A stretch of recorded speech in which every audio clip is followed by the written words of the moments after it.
Buenos días, mis estudiantes. Bienvenidos a Module 2B. Primero, un repaso review of el mundo hispanohablante, the Spanish-speaking world. También a review of para saludar, how to greet, para responder, how to respond, y para despedirse, saying goodbye, the beginnings of our vocabulario útil 2 y 3. We're going to continue with this vocabulario with para pedir y dar información personal, exchanging personal information. Para presentar a alguien, introducing someone, y para responder, how to respond. We'll then continue with la gramática útil 1, the first grammar lesson, nouns, gender, masculine and feminine, and numbers, singular and plural, and articles, the definite article the, and the indefinite articles a, an, and some. There is a lot in this module. Very quick recap and reminder, homework assignments must be submitted on time. No late work is accepted. Please do not send an email or text requesting that. It will be denied. Also, all recordings must be submitted. If there are three must be submitted. And remember that if they're not submitted, it reduces your entire homework assignment by 50%. If you have issues with recordings, review the troubleshooting recording. There's a document there on Blackboard, and you can find the information to call tech support or troubleshoot on your own. There are other ways to submit recordings if you're not able to manage within the iLearn system. You can make an iPhone recording, laptop, or iPad recording and text or email that file to me. So let's begin with un repaso of el mundo hispanohablante, the Spanish-speaking world. How many of the 21 Spanish-speaking countries do you remember? Think for a moment. See what type of a list you can come up with. Just count on your fingers.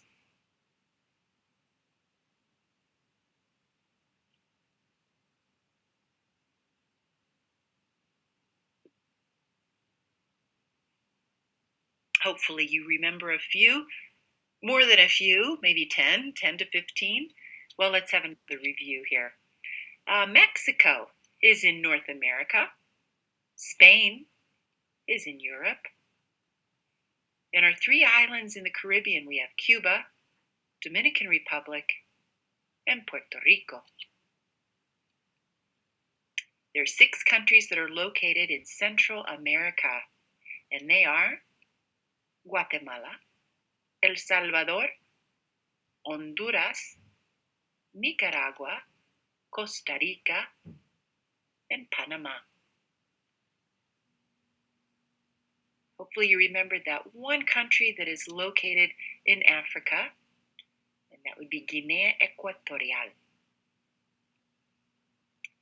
And then we have 9 Spanish-speaking countries that are located in South America, and hopefully you remembered a few of those. Venezuela, Colombia, Ecuador, Peru, Bolivia, Chile, Paraguay, Uruguay, and Argentina.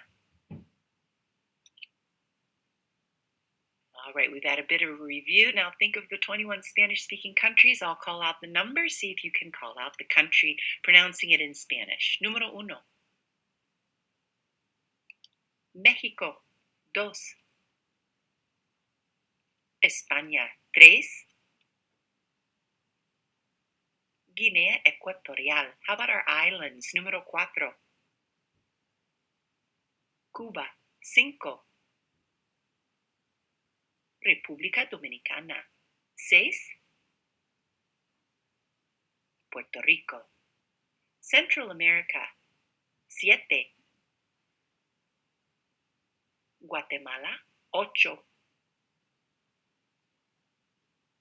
El Salvador, which means the Savior, by the way. El Salvador, the Savior.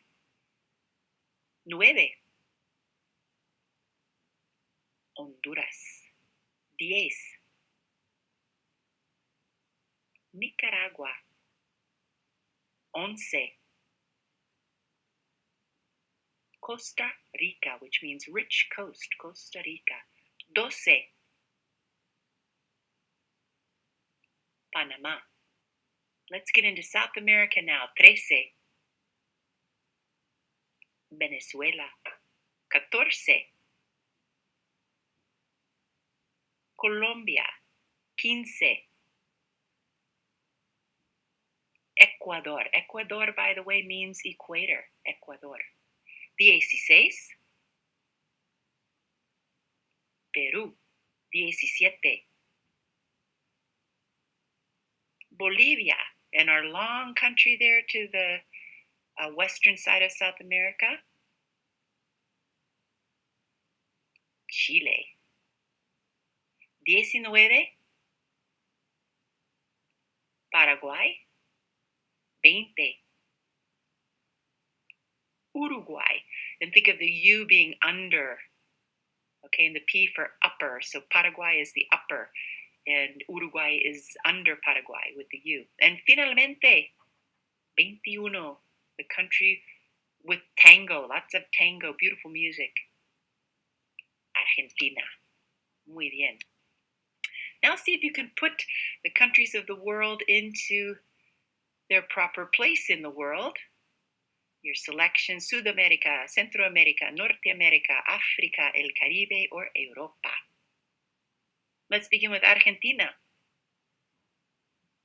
Sudamérica, Colombia. Sudamérica, Ecuador. Sudamérica, Guatemala. Centroamérica, Mexico. The only country in Norte America that is Spanish speaking. Paraguay. Sudamérica, República Dominicana. One of the tres islas that is in El Caribe. How about Bolivia? Sudamérica, Costa Rica. Centroamérica, El Salvador. Centroamérica, Guinea Equatorial. You got it. The only country in Africa that is Spanish speaking. Nicaragua. Centroamérica, Peru. Sudamérica, Uruguay. Sudamérica, Chile. Sudamérica, Cuba. El Caribe, España. Europa, the only of the countries that's Spanish speaking located in Europe. Europa. Honduras. Centro America, of course, it comes out Honduras if you're pronouncing that in Spanish. Panama. Centro America. Puerto Rico, rich port, Puerto Rico. El Caribe, and finalmente, Venezuela. Sudamérica. Hopefully you've gotten stronger in understanding where those 21 countries that are Spanish speaking are located around the world. Continuing with our repaso, preguntas y respuestas, questions and answers.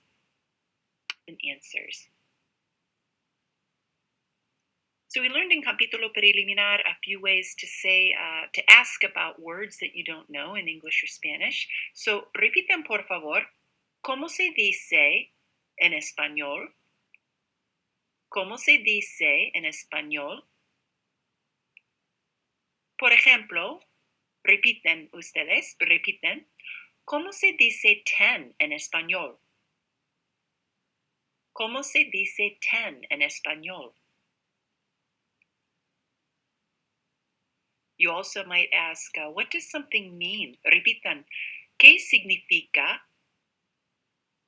¿Qué significa? Por ejemplo, repiten ustedes, ¿qué significa 20? ¿Qué significa 20? Let's learn a few things or repeat a few things en el libro de texto. Repitan, por favor, el capítulo, la página, la lección, la actividad, la foto, el dibujo, And what do they mean in English? Chapter, page, lesson, activity, photo or picture, and drawing. So let's put it together with a little bit of práctica, asking how do you say a certain word in Spanish? You say, or what does a certain Spanish word mean? It means. Un poco de práctica. So I'll ask you a question, see if you can answer. ¿Cómo se dice drawing en español? Se dice el dibujo would be your answer. ¿Qué significa la lección? Significa lesson. Let's try a couple more. If I ask you the question, ¿cómo se dice page en español? Hopefully you said, se dice la página. How about this question? ¿Qué significa la actividad? Significa activity. Muy bien. Muy bien. Let's get into capítulo and the final piece of our repaso, the review of vocabulario útil 1 y 2, para saludar, responder y despedirse, how to greet, respond, and say goodbye. But first, what do you remember? How many ways are there to say you in Spanish? We're looking at the informal versus formal. There are 4, beginning with tú, used in an informal context. Think about this. Who might you use tú to address? It could be family members, close friends, children, pets. And how about usted, the more formal way to say you? Who might you need to address using usted? Someone older than you, strangers, acquaintances, colleagues, people you're not so familiar with, or you need to show a level of respect to. And of course, both of these are in plural forms, ustedes, usted y usted, ustedes, y'all. Tú y tú, the informal that is used in Spain. You don't hear this everywhere in the world, but you do hear it in Spain. Tú y tú would be vosotros. So what do you remember about our greetings para saludar? ¿Cómo se dice hi? Hola. ¿Cómo se dice good morning? Buenos días. Good afternoon. Buenas tardes. Good evening or good night. Buenas noches. I just want to bring to your attention that buenos días, the ending is os on buenos, because the word dia is actually a masculine plural word. So you're using the form of bueno that is masculine plural, and we'll be getting into that later in the chapter. So buenos días. The word tarde, afternoon, la tarde is a feminine word. Noche is a feminine word, la noche.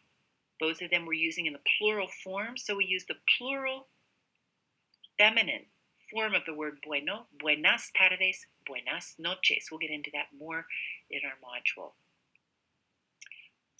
¿Cómo se dice, how's it going? ¿Qué tal? How are you in an informal way to one person? ¿Cómo estás? How are you formally to one person? ¿Cómo está? And how are you all? ¿Cómo están? And of course you can add ¿Cómo estás tú? ¿Cómo está usted?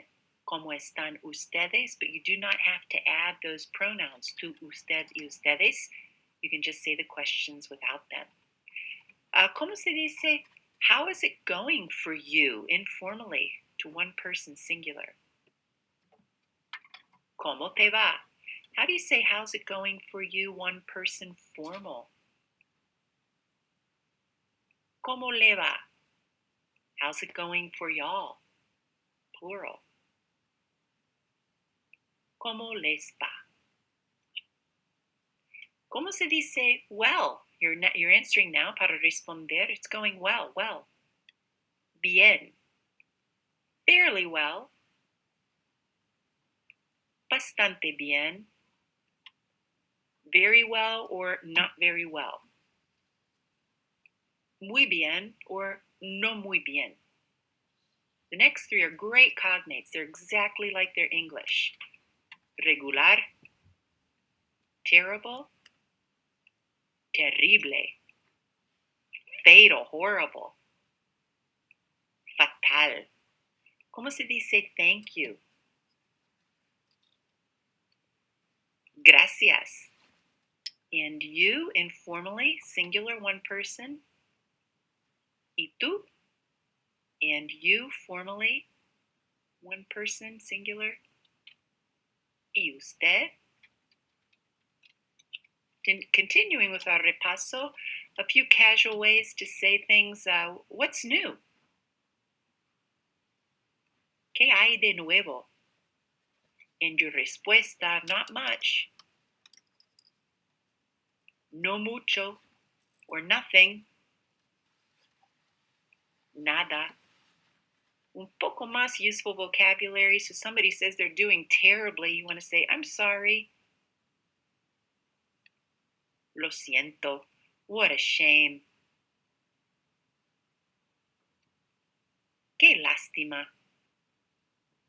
And finally, our vocabulary in capítulo 1 that we just went over was farewells, para despedirse. ¿Cómo se dice goodbye? Adios. Bye, taken from Italian.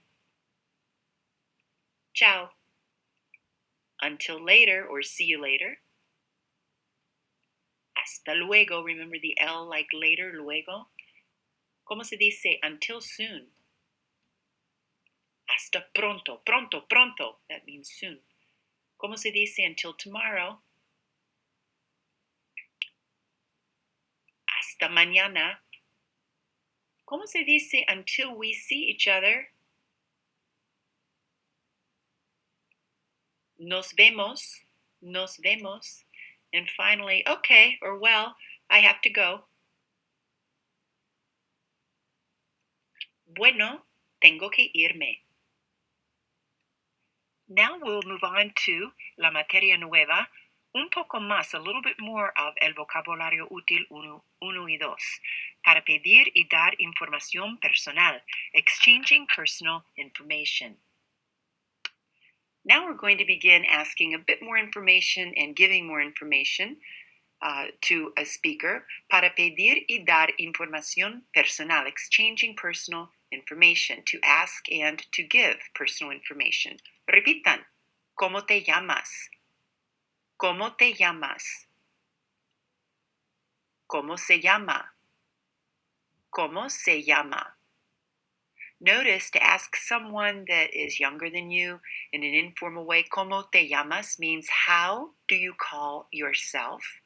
¿Cómo se llama? Asking someone older than you, or a teacher, someone you need to pay more respect to, let's say. ¿Cómo se llama? How do you call yourself in a formal way? 3 ways to respond. Repitan. Me llamo. Me llamo. Meaning I call myself. Then you give your name. Repitan. Yo soy. Yo soy. I am. And then you give your name. Repitan. Mi nombre es. Mi nombre es. My name is. And then you respond. Oftentimes, students will respond with me llamo es, thinking that means my name is, but remember me llamo means I call myself. So if you say me llamo es, you are saying I call myself is. So please don't mix the various ways to respond. You want to give one response or the other. Now, in order to respond with it's pleased to meet you, repitan, mucho gusto. Mucho gusto. Mucho gusto en conocerte. Mucho gusto en conocerte. Encantado. Encantada. So notice if you say mucho gusto en conocerte, that's the way to informally respond to you. Much pleasure to know you. And we'll learn about the more formal ways in a moment. To say me too. Igualmente. Igualmente. El gusto es mío. El gusto es mío. Un placer. Un placer. So likewise, the pleasure is mine or a pleasure. Basically 3 different ways to say the same things. And remember, we just saw encantado. Encantada is used when a female says delighted to meet you. When a woman is saying that, a girl is saying that, female. And any of the men, boys, gentlemen who are saying pleased to meet you, delighted, would say encantado. So let's do a little bit of practice. Repitan, por favor. ¿Cómo te llamas? ¿Cómo te llamas? ¿Cómo se llama? ¿Cómo se llama? Me llamo. Me llamo. Yo soy. Yo soy. Mi nombre es. Mi nombre es. Mucho gusto. Mucho gusto. Encantado. Encantada. Igualmente. Igualmente. El gusto es mío. El gusto es mío. Un placer. Un placer. Can you come up with the Spanish now? How do you call yourself familiar one person? ¿Cómo te llamas? And you can air quote that, what's your name? ¿Cómo se dice? How do you call yourself, or air quotes, what's your name formally to somebody you don't know? Or is you need to show respect for, as opposed to a younger person, maybe an older person. ¿Cómo se llama? ¿Cómo se dice I call myself? Me llamo. I am. Yo soy. My name is. Mi nombre es. Much pleasure, or my pleasure. Mucho gusto. Delighted, the 2 ways if you're male or female to say delighted. Encantado, encantada. Equally or likewise. Igualmente. The pleasure is mine. El gusto es mío. A pleasure, or you can think of it as my pleasure. Un placer. Continuing with para pedir y dar información personal, repitan por favor, ¿cuál es tu número de teléfono? ¿Cuál es tu número de teléfono? ¿Cuál es su número de teléfono? ¿Cuál es su número de teléfono? Notice, tu número would be your number informally. That's how you say your in an informal way. Su número would be your number formally. That's how you say your formally, going back to that formal, informal. That's so important in Spanish. Repitan, por favor. Mi número de teléfono es. Mi número de teléfono es. And then notice how you respond with the phone number. So in Spanish, Spanish speakers give their phone numbers, which would be 7 numbers long, without an area code, by using pairs after the first digit. For example, mi número es el 2, 36, 10, 18. So let's take a look at the example here. Repitan, es el 3, 71, 28, 12.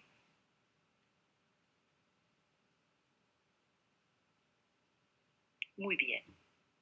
Now asking where you live. Repitan, ¿dónde vives? ¿Dónde vives? ¿Dónde vive? ¿Dónde vive? Notice, ¿dónde vives is the way to ask in an informal way to one person. Donde vive, you're asking usted, formally, one person. And your answer, repitan, vivo en, vivo en. Notice that en can mean in, at, or on. A little confusing, but kind of nice because you don't have to worry about it. Vivo en. Repitan, la avenida, la avenida, la calle, el barrio,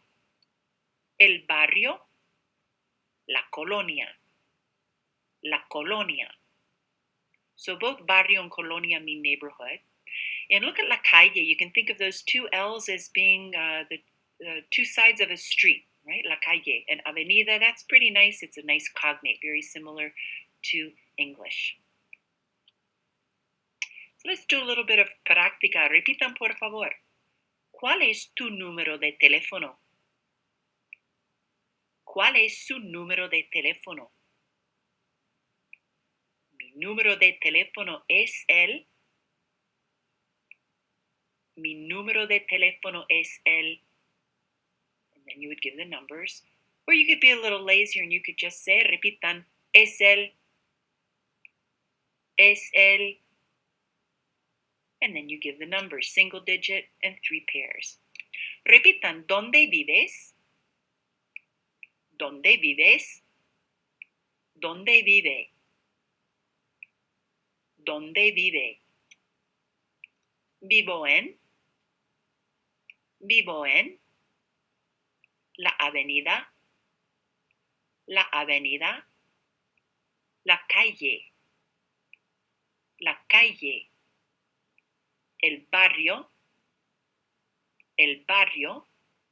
la colonia. Can you come up with the Spanish now? ¿Cómo se dice? Which is your phone number? ¿Cuál es tu or su número de teléfono? My phone number is.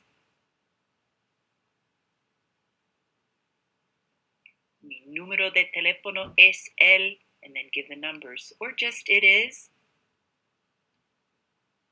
Es el, with the numbers. ¿Cómo se dice where do you live? Informally, familiar to one person. ¿Dónde vives? Where do you live formally to one person, singular? ¿Dónde vive? I live in, or at, or on. Vivo en. Avenue. La avenida. Street. La calle. And what are the 2 ways to say neighborhood? El barrio, la colonia. So un poco más. So let's say somebody asks, where do you live? Look at a few more items that would be good responses. So we already did this one. Repitan, yo vivo en. El barrio de. La colonia de. So I've added the de there, so it would be like the neighborhood of, okay? A suburb of, the neighborhood of. A few more items that are important. Repitan, la ciudad de. La ciudad de. The city of. Nice, it starts with CI like city. Repitan, el estado de. El estado de. The state of. And you can see the STA of state in there, so that's helpful too. Many of you probably live in Nueva York. Repitan, Nueva York.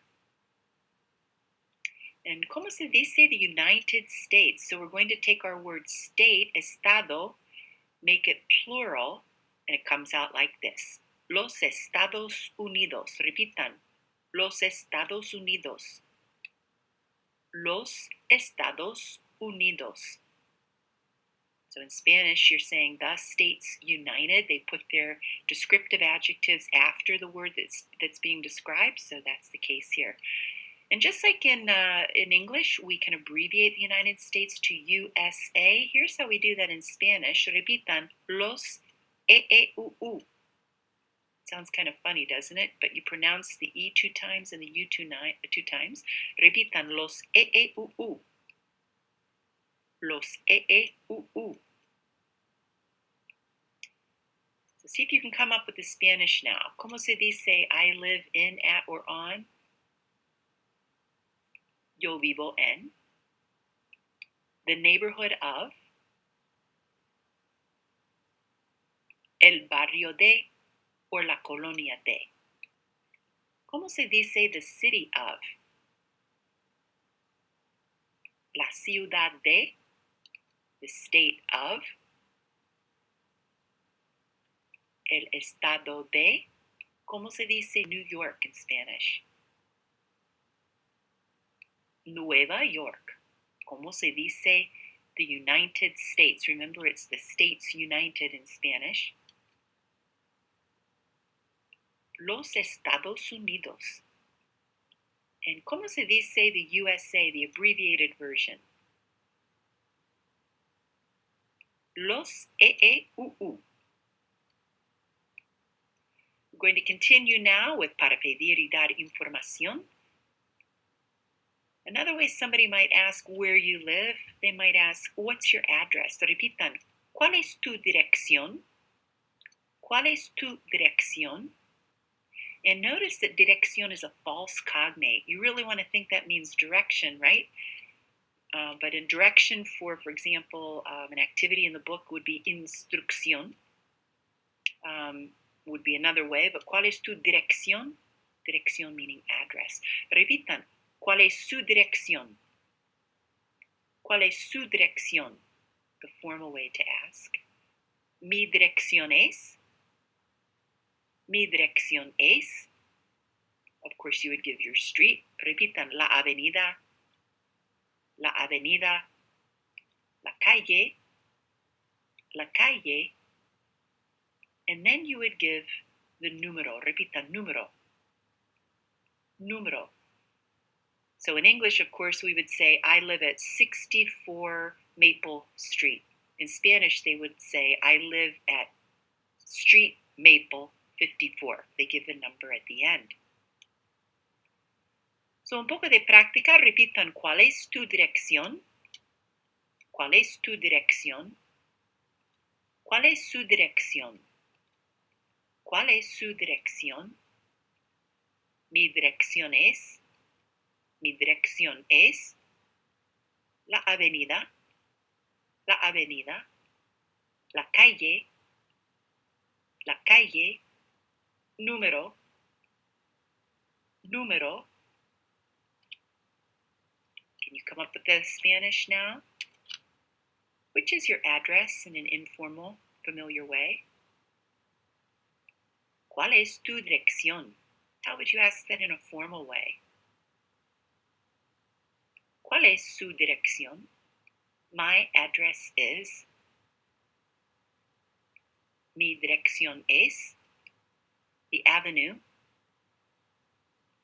La avenida. The street. La calle. Number. Número. And then you add your house number. Let's get into a little bit of practice. So let's put it in a real life type of situation. You're at the first meeting of the International Hispanic Student Association at your college. You've been elected secretary, and you must record in Spanish the name, address, and phone number of every member. So what you're going to do, you're going to play both roles. Of course, you don't have anybody with you there. So you're going to ask the question, and then you're going to give the response based on the person that you see in the prompt. So here's a modelo. This is what you're going to see in the prompt. You'll see, for example, that first line, Jorge Salinas, Avenida B, 23. And then you see the phone number. So here's how this would sound. ¿Cómo te llamas? Me llamo Jorge Salinas. ¿Dónde vives? Vivo en la Avenida B, 23. So they've given the name of the street, which in this case is just B, and then the number of the house. And then the question, ¿cuál es tu número de teléfono? es el 291-66-45. So these are the 4 that you're going to practice with. So you ready? We're going to start with Amanda Villarreal en calle Montemayor. So first ask the question, ¿Cómo te llamas? Let's practice this one together. Repitan, ¿Cómo te llamas? Take a look at the name and now answer, my name is Amanda Villarreal. Me llamo Amanda Villarreal. Ask the question, ¿Dónde vives? And what response would you give with that information?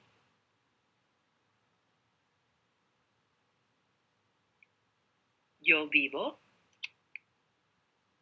en la calle Montemayor, número 10. You can say yo vivo or just vivo. Ask the next question. ¿Cuál es tu número de teléfono? And go ahead and give the answer.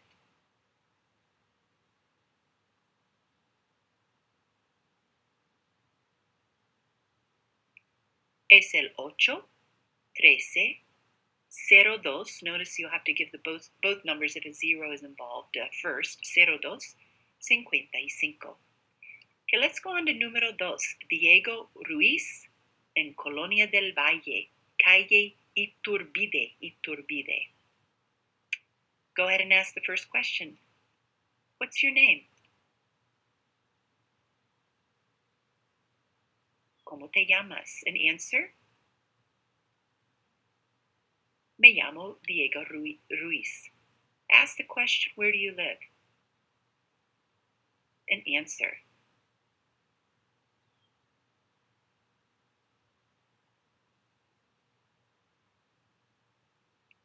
Vivo en la Colonia del Valle, la calle Iturbide, número 89. Ask the question, what's your phone number? And then give the answer.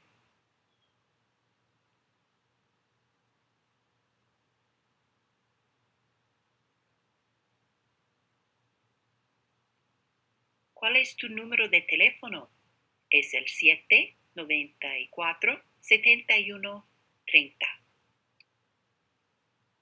Ask what's your name and answer that it's Irma Santiago.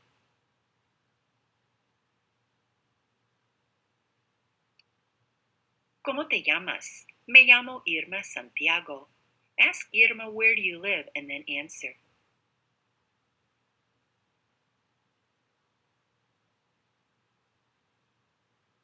¿Dónde vives? Vivo en la Avenida Flores Verdes, número 12. Now ask Irma, what's your phone number? And give the response.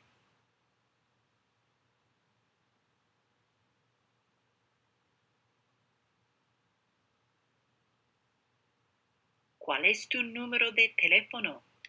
Es el 952-3527. Last one, Valdemar Huerta en calle Otero. So ask his name and answer.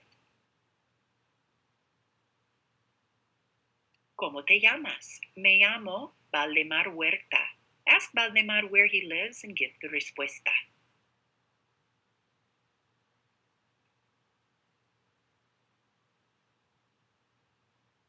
¿Dónde vives? Vivo en la calle Otero, número 39. And now ask, what's your phone number? Y give the respuesta.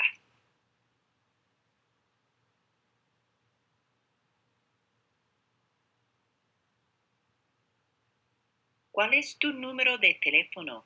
Es el 762-8103. Bravo! A little bit more para pedir y dar información personal, and that has to do with ¿cuál es tu dirección electrónica? What's your email address? Keep in mind that Spanish speakers often ask ¿cuál es tu email? Or ¿cuál es su email in a formal way, using the English term rather than dirección electrónica. So continuing, ¿cuál es su dirección electrónica? ¿Cuál es su email? Mi dirección es, Mi dirección es. You can also elaborate and say, here you have my email. Here you have my email in a formal way. But you know what? It's perfectly fine just to say, mi dirección es. Repitan, mi dirección es. So, un poco de práctica. Repitan, ¿cuál es tu dirección electrónica? ¿Cuál es tu email? ¿Cuál es su dirección electrónica? ¿Cuál es su email? Mi dirección electrónica es. Mi email es. Now there are two symbols that you need to be aware of and how they're pronounced. So the at is arroba. Repitan, arroba. And the dot comes out punto. Punto. So for example, if you have that email address, you would say, mi dirección electrónica es abc@de.com. And they'll say that at the end, or they'll spell it out. So let's do a little práctica. Think about your dirección electrónica. I'm going to ask you the question, ¿cuál es tu dirección electrónica? And then give the response. Ready? Go. ¿Cuál es tu dirección electrónica?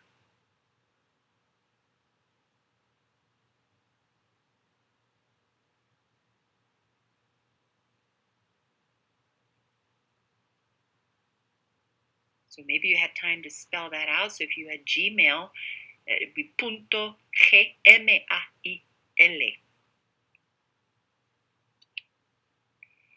So a little bit of práctica now that you know how to do your exchanging personal information. Pick from the second column the correct response to the questions in the first column. So you hear ¿dónde vives? Would you select A, B, C, or D? D. Vivo en la colonia Villanueva. If you hear ¿cuál es su dirección electrónica? La respuesta es A, B, C, or D. Muy bien. C. Es irene29@yahoo.com.mx. That would be the suffix for Mexico. Pregunta número 3. ¿Cómo se llama? A. Yo soy Rita Rivera. And of course, finalmente, letra B. ¿Cuál es tu número de teléfono? Would be B.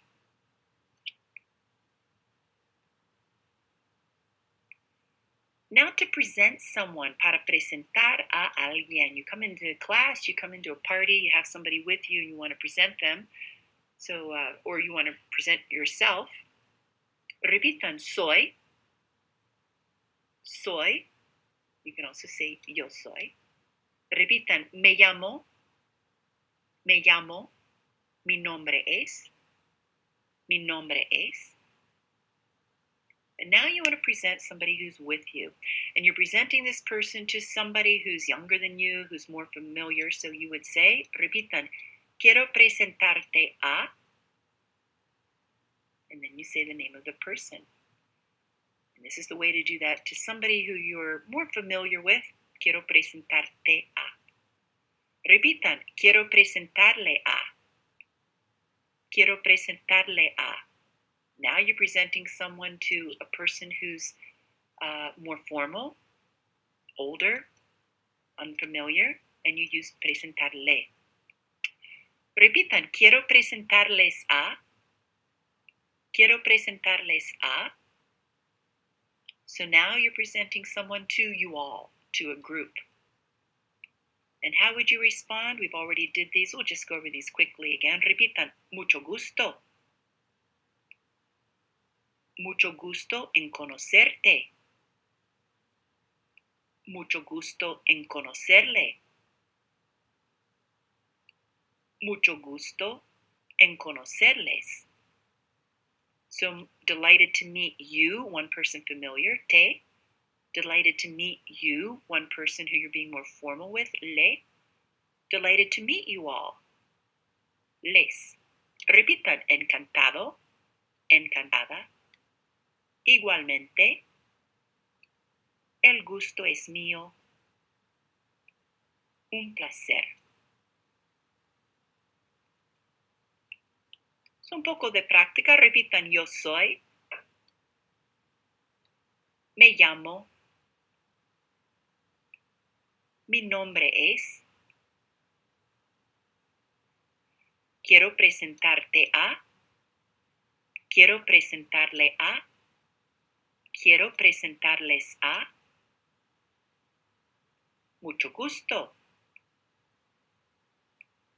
mucho gusto en conocerte, mucho gusto en conocerle, mucho gusto en conocerles. Repitan, encantado, encantada. Igualmente, el gusto es mío. Un placer.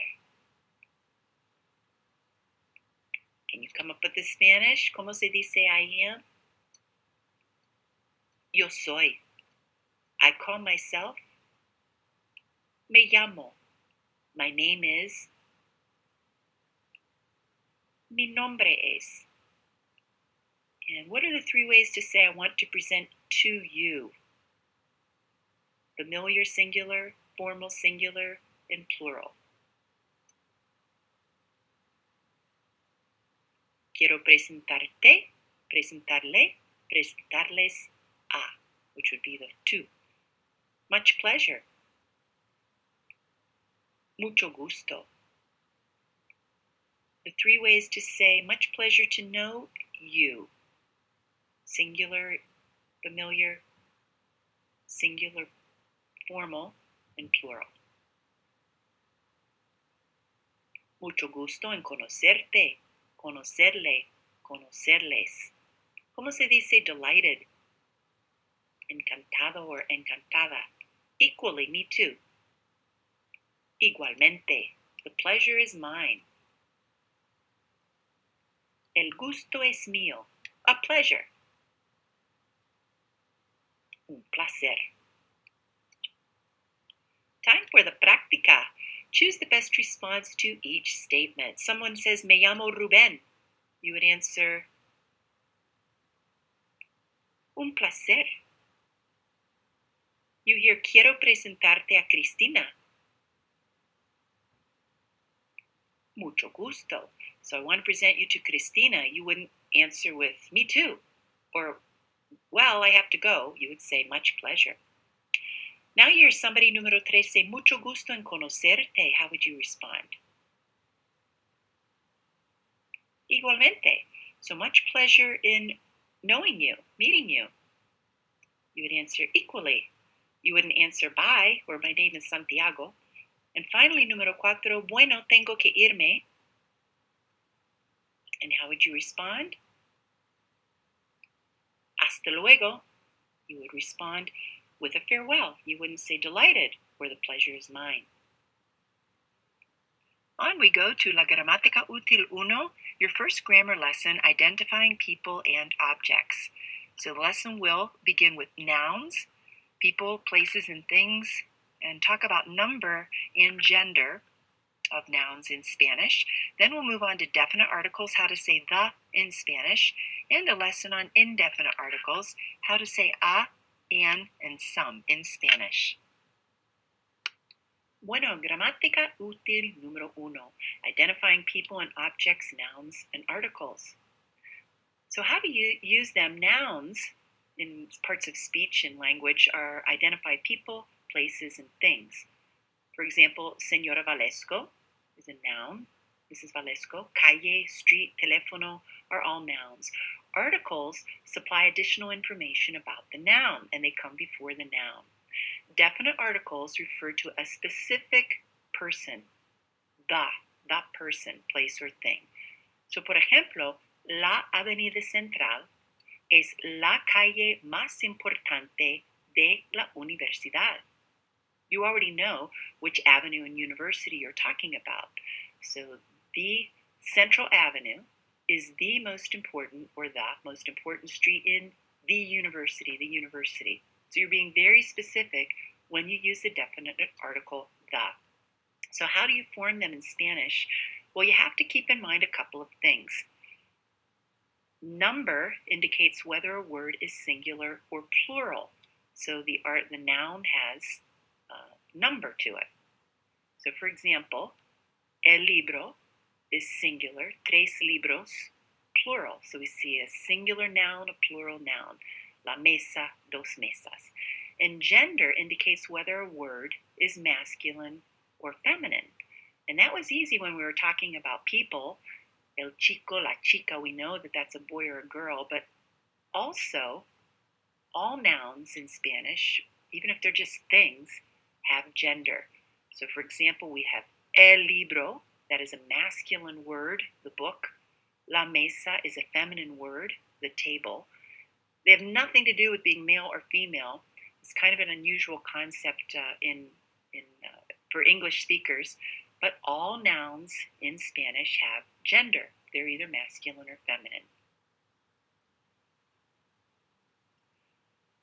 So identifying people and objects, noun, gender, and number. The idea of gender for non-person nouns and for articles, they also have to have gender, does not exist in English, although it is a feature of Spanish and other languages. So when learning new Spanish words, you actually memorize the article with the noun to help remember the gender. So if you remember when we were talking about objects in the classroom, for example, we didn't just learn puerta, we learned la puerta. We didn't just learn diccionario, we learned el diccionario. And children, when they're young and learning language in Spanish, they learn the articles with the word from the very beginning, so they always know if the nouns they're learning are masculine or feminine. So with gender, often you can tell the gender of a Spanish noun by looking at its ending. So often you can tell the gender of a noun by looking at the ending. We already worked with this when we worked with las personas in capítulo preliminar. Nouns referring to people often reflect gender by changing a final O to an A. We saw many examples of that. Chico, chica, amigo, amiga. For nouns that ended in a consonant, for example, profesor, you simply made it feminine by adding the A to the feminine noun, profesora. Now for nouns ending in E or ista that refer to people, the article or context indicates the gender. So we saw examples of that. El estudiante, la estudiante. That was how we could tell if it was a student who was male or female. For a word like guitarrista, el guitarrista, la guitarrista. Dentista, dentist. That ista ending does not change to O or A at the end. You have to look at the article el or la. Now there are also words that end in A, in both the masculine and feminine form, like guitarrista, other words like atleta. And in these cases, you once again are looking for another clue. For example, Juan es atleta. Juanita es atleta. So you're saying Juan is an athlete, Juanita is an athlete, and you are looking at the name to give you that clue, masculine or feminine. Continuing, we have a general rule, masculine nouns end in O, like el libro, but of course there are exceptions, and you need to just memorize them. For example, the word day, even though it ends in A, is a masculine word, el día. Mapa, map, ends in A but masculine. And words ending in ma, el problema, el sistema, which is kind of funny because you would think, oh, ma, like ma would be feminine, but those are actually going to be masculine words ending in ma. Now, similarly, a general rule, feminine nouns end in A, like la mesa, but there are some exceptions. So remember the word for hand, mano, it ends in O, but it is feminine, la mano. And foto is actually shortened for fotografía, photo, picture, or photograph, so la foto. These particular endings are feminine. So if you see a word ending in ion, it's feminine. Por ejemplo, la televisión.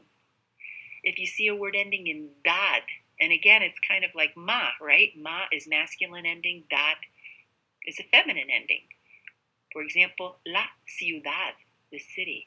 Tad, T-A-D, la libertad, for example. And umbre, la cumbre. Those are feminine endings. let's do a little bit of practice. Take a look at the word and tell me if you think it's masculino or femenino. Número uno, capítulo. Masculino. How about hoja de papel? Femenino. Puerta. Femenino. Tema. Careful.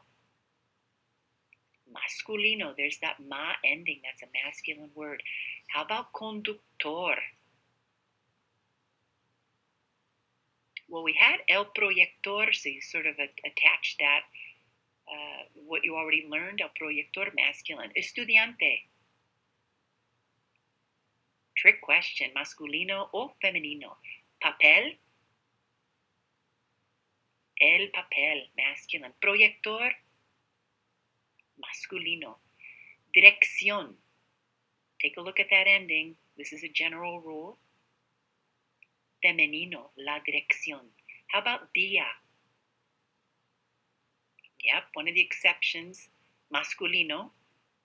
Mochila. Femenino, la mochila. Mano.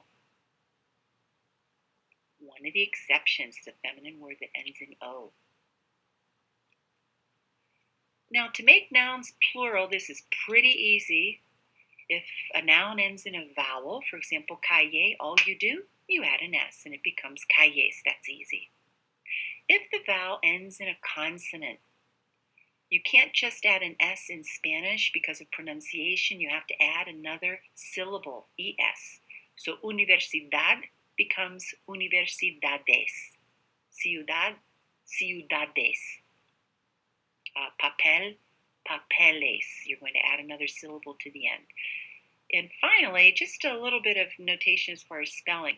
If a vowel ends in a Z and you want to make it plural, first of all, you know you have to put the ES at the end because they can't put an S at the end of a word that has a consonant. But what's going to happen is that Z changes to a C for sound. So the word lápiz, for example, becomes lápices.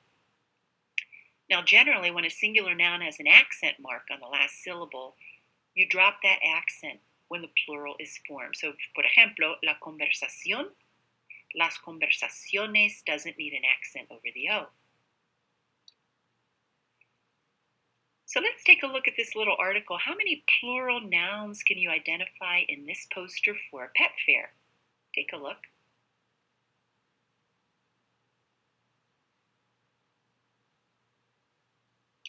There are 6. Can you find them?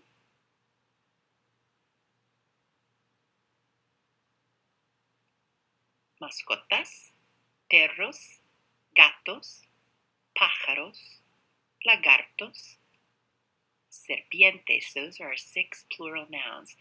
Now, you may have thought to yourselves, well, what about algunos and raros? Those are actually adjectives. They mean some and rare. So they are not nouns. They're parts of speech that are describing nouns. Now, can you find the 2 definite articles?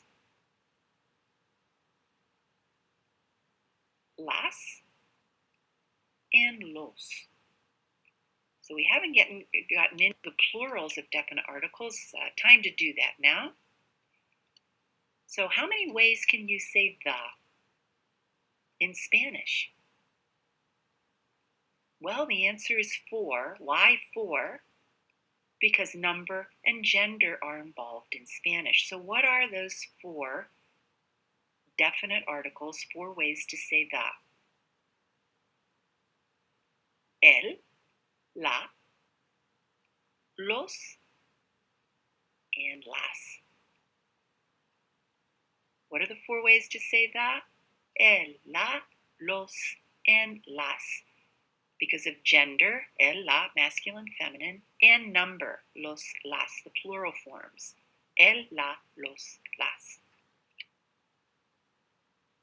So take a moment now and make our singular nouns plural and make the plural nouns singular. Your choices are el, la, los, and las. So how would you change la profesora to the plural form? The teacher to the teachers. Las profesoras. Change el número to the numbers. Los números. How would you change the pencil to the pencils?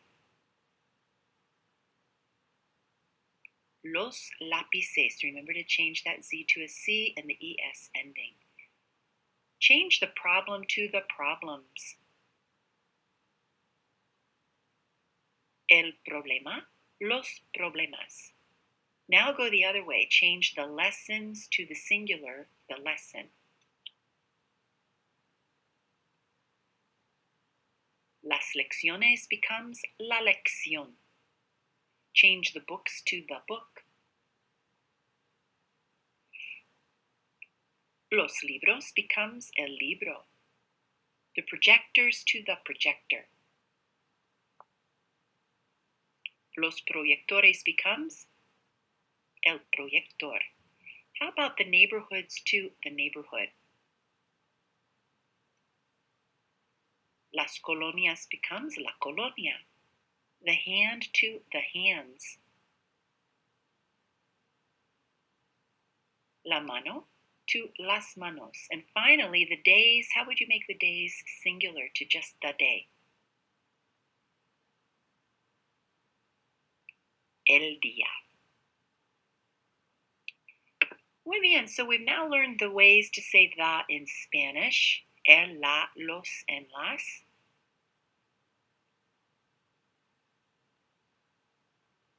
And what are the indefinite articles? A, and some. How would you say that in Spanish? Well, first of all, let's talk about what in the world is an indefinite article. Indefinite articles refer to a noun without identifying a specific person, place, or thing. For example, I might say, can I have the book? You would know exactly which book I would want. If I would ask you the question, can I have a book? You could pick any book in the room. Can I have the pencils? Would be that group of pencils. Can I have some pencils? Anybody in the room could give me pencils. So let's talk about the indefinite articles. Of course, there are 4 of them in Spanish. Un, a friend. Un can also mean an. For example, an eraser, a friend, an eraser. Depends on in English what the word after it would be. It would change it to a or an. Un becomes una in front of a feminine singular noun. Un, una. Now, how do you say some? I have a friend. I wanted to say some friends. Masculine plural, unos. Unos amigos, some friends. And how do I change a friend who's female to some friends, feminine? Unas amigas. So our 4 indefinite articles are un, una, unos, and unas. When referring to a person's occupation, the article is used only if the noun is modified. In other words, if there's a descriptor on that noun. So for example, if I want to say I am a student, I would say soy estudiante. Sounds kind of cavemanish in English. I am student. If you are saying something like I am a serious student, I'm a good student, I'm a new student, in that case, you do put the a in there. For example, soy una estudiante seria. I am a student serious. And remember, they put the adjective, the descriptor, after the word being described in Spanish. Let's have a little práctica. Fill in the correct choice. Un, una, unos, or unas. So let's start with cuartos. How would I say some rooms? Unos cuartos. I have street. I want to say a street. Una calle. How about ecosystem, ecosistema? Careful here. Un ecosistema. There's our ending, masculine ending, ma. How about some telephones? Unos teléfonos. Some customs.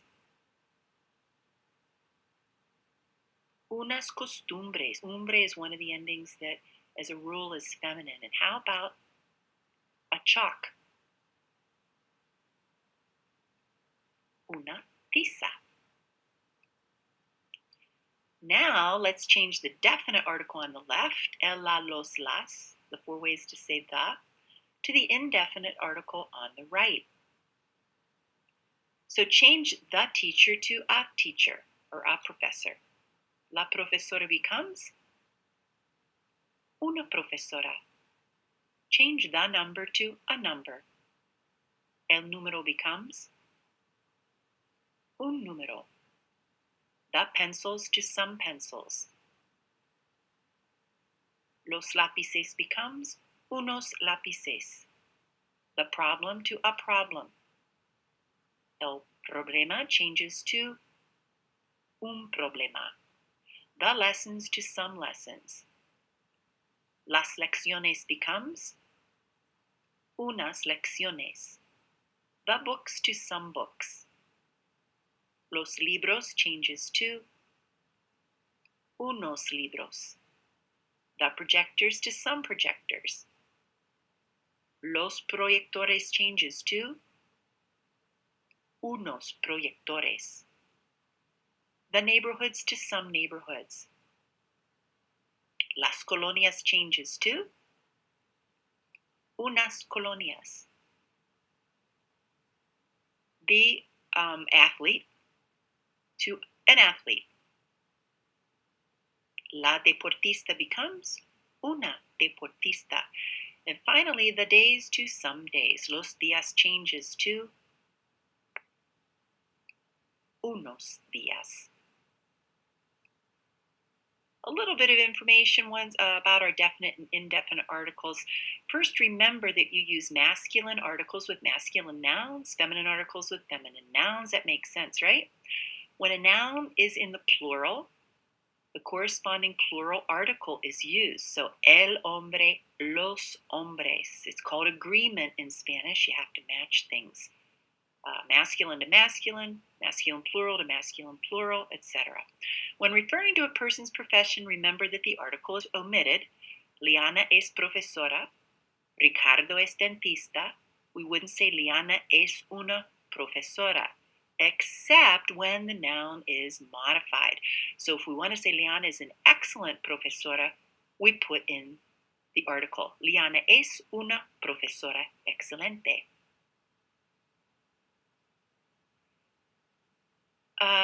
An exception now, when you use a title to refer to someone, the article is used. For example, es el profesor Gomez. When you address that person, you're talking to them, you don't use the title. So Profesor Gomez is in front of you and you say, good morning, Profesor Gomez. Buenos días, Profesor Gomez. But if you're talking about him in any context, you would put the L in front.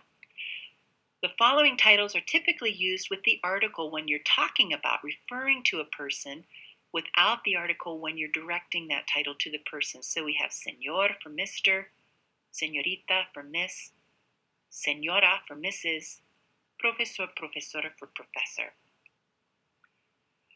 So thinking about that now, definite or indefinite article, work with a partner. Well, you're going to work on your own here. But this activity will come up in your practice this week. So take a look at it. Try to guess from the context whether it makes more sense to use a definite article, indefinite article, or no article at all. So número uno. Es calle en mi colonia. Es una calle en mi colonia. It's a street in my neighborhood. How about the next one? Central Street in my neighborhood. Es la calle central en mi colonia. You're being more definitive. It is the main street in my neighborhood. How about the next one?